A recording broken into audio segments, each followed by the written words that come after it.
Guys, ngayon po ay kumuha tayo ng kamote dun sa likod. So ayan, madumi-dumi pang aking kamay. Ayan. So hindi ko na pinakita ang pagkuha ko ng kamote. At meron din tayong nyog. Ayan. Ayan. So ayan, gagawa tayo ng ating merienda. So balatan ko muna to guys. And watching hanggang dulo guys. Guys, kinakayod na natin ang nyog. Ayan. So mamaya ay pipigaan natin yan. Ilalagay natin sa ating gagawin na merienda.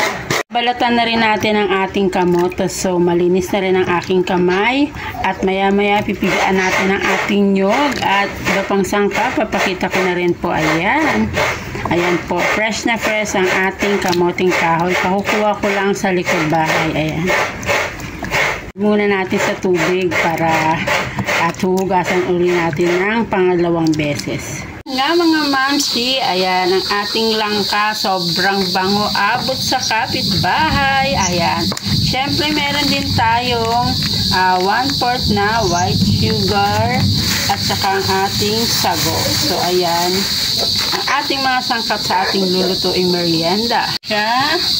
At ang ating nyog. So pipigaan na lang natin to guys at magluluto na tayo. Ang gagamitin nating tubig, bali mga 3 ganito ang gagamitin natin. 1, 2,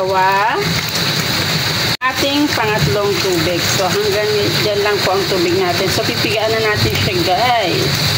Nga ang napigaan nating nyog. So i-add na natin ang ating kamoting kahoy. Ayan. Fresh na kamoting kahoy galing sa bukid. At sinalang na natin. I-add na rin natin ang ating white sugar. Ayan. Sabay na rin natin ang ating, ayan. Wow. Langka.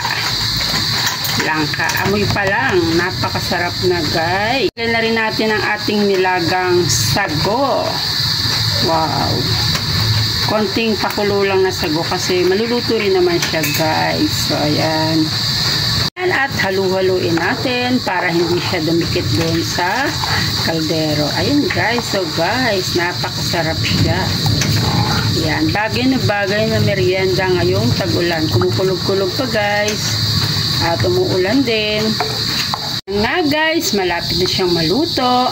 Ayan, ang ating langka ay luto na rin. So maya-mayang konti. Mga 10 minutes guys at ready na tayong kumain. At thank you sa aking mga followers and more subscribe guys. Ayan.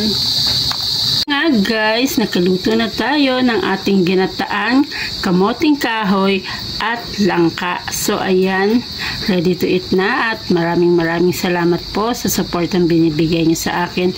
Maraming salamat at magandang buhay.